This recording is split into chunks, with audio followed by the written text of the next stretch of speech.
Halo semuanya. Wah, bulan Ramadan tuh emang spesial banget ya.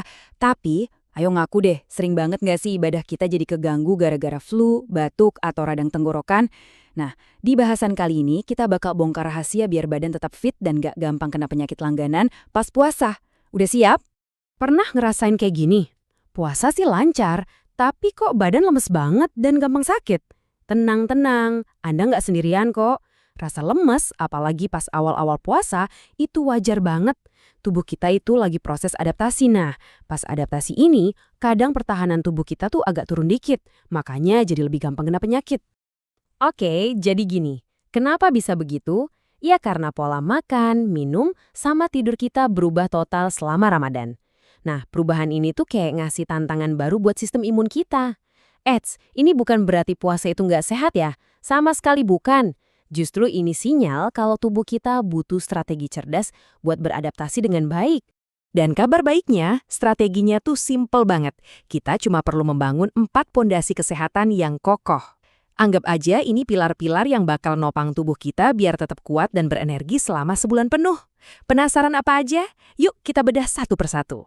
Oke, kita mulai dari pondasi yang pertama, ini yang paling dasar, nutrisi seimbang. Gampangnya, apa yang masuk ke mulut kita. Nah, yang perlu banget kita pahami, tujuan makan sahur dan berbuka itu beda banget loh. Tapi dua-duanya sama-sama penting buat jadi tameng daya tahan tubuh kita. Coba dilihat perbedaannya. Sahur itu, bayangin aja kayak kita lagi isi bensin full tank buat perjalanan jauh seharian. Jadi, kita butuh energi yang awet, yang dilepasin pelan-pelan biar nggak gampang lemas. Nah, kalau berbuka, itu momen buat recharge, balikin lagi energi dan cairan yang hilang secepat mungkin. Tapi, tetap, jangan sampai bikin perut kita kaget. Nah, buat misi sahur biar kuat seharian, ini nih amunisinya. Pilih karbohidrat kompleks kayak nasi merah atau gandum. Kenapa? Karena dipecahnya pelan, jadi energinya awet. Terus, protein dari telur atau tempe, ini bikin kita kenyang lebih lama. Dan yang penting juga, lemak sehat sama serat, dua-duanya ini ngebantu memperlambat pencernaan. Hasilnya, tentu aja, energi kita bakal tahan seharian. Sekarang kita bahas musuhnya. Makanan-makanan ini nih yang perlu kita rem, apalagi pas sahur. Gorengan, makanan pedas atau yang terlalu asem. Wah, ini bisa bikin tenggorokan iritasi. Gula yang terlalu banyak juga gitu, bikin energi naik cepet tapi jatuhnya juga cepet banget. Nah, gimana dengan kopi atau teh? Kafein itu sifatnya diuretik, artinya malah bikin kita cepet haus. Jadi pas buka puasa pun dinikmati secukupnya aja ya. Oke, lanjut ke pondasi nomor 2, hidrasi cerdas. Ini sering banget disepelein, padahal dampaknya luar biasa loh. Kuncinya saat puasa itu bukan cuma minum yang banyak, tapi soal kapan dan gimana cara minumnya. Jadi ini soal strategi. Nah, ini poin yang penting banget. Kalau tubuh kita kurang cairan, tenggorokan tuh jadi kering dan gatal. Kondisi ini tuh ibarat karpet merah buat virus sama bakteri masuk. Belum lagi, lendir di hidung dan tenggorokan jadi lebih kental. Makanya, hidung mampet dan batuk berdahak bisa terasa lebih parah. Jadi, jelas ya, menjaga hidrasi itu pertahanan pertama kita dari sakit tenggorokan. Terus, gimana caranya biar cukup minum? Tenang, ada triknya. Rumus gitu yang gampang banget ingat, 2-4-2. Gini cara kerjanya.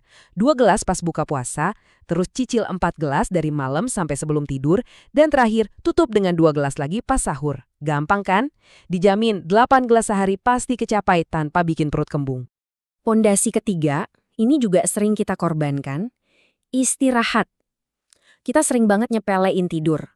Padahal pas kita tidur, pabrik sistem imun kita itu lagi kerja keras loh. Mereka produksi sel-sel petarung buat ngelawan infeksi. Jadi tidur itu penting banget. Nah, ini dia pertanyaan sejuta umat di bulan puasa. Jadi, butuh berapa jam tidur sih yang pas? Kan jadwalnya jadi berubah ya. Harus bangun lebih pagi buat sahur. Terus gimana dong caranya biar tidur kita tetap cukup? Jawabannya, targetnya tetap sama. 7-8 jam dalam 24 jam. Tapi ingat ya, ini nggak harus sekali tidur langsung 8 jam. Bisa banget dipecah. Mungkin tidur malamnya dimajuin lebih awal, terus siangnya ditambah tidur siang sebentar. Itu udah ngebantu banget. Biar tidurnya berkualitas, coba deh beberapa tips ini. Manfaatin power nap atau tidur siang singkat sekitar 20-30 menit.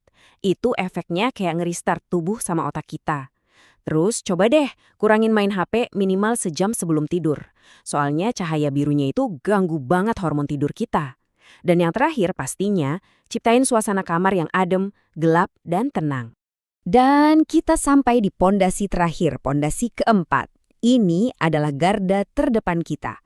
Garis pertahanan pertama buat ngelawan serangan kuman dan virus dari luar.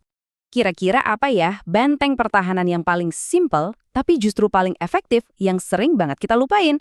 Apalagi di bulan Ramadan kan, kita sering kumpul-kumpul bareng banyak orang. Jawabannya adalah rajin cuci tangan. Sesimpel itu. Tangan kita ini ibarat taksi super buat kuman loh. Dia bisa bawa kuman dari mana aja, terus nganterin ke mulut, hidung, atau mata kita. Nah, dengan cuci tangan, kita langsung putus rantai penularan itu. Nah, kapan aja waktu wajibnya?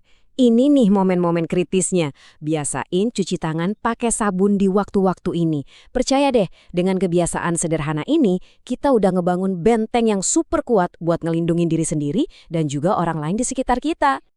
Jadi, kita rangkum ya. Ini dia 4 pondasi bugar kita. Kelihatannya emang simpel, tapi efeknya dahsyat banget buat jaga kita tetap fit selama Ramadan. Mulai dari nutrisi yang seimbang, hidrasi yang cerdas pakai rumus 242, istirahat yang cukup, sampai jaga kebersihan diri. Semuanya ini saling kerjasama buat bangun sistem imun yang kokoh. Nah, sekarang pertanyaan terakhir buat Anda. Coba deh pikirin sebentar. Dari 4 pondasi tadi, mana nih satu hal kecil aja yang mau Anda perkuat mulai hari ini? Nggak usah muluk-muluk. Mungkin mulai dari nambah 1 gelas air putih pas sahur atau matiin HP 30 menit lebih awal. Karena perubahan kecil yang konsisten itu dampaknya bakal besar banget buat kelancaran ibadah kita. Selamat mencoba dan semoga puasanya lancar dan sehat selalu ya.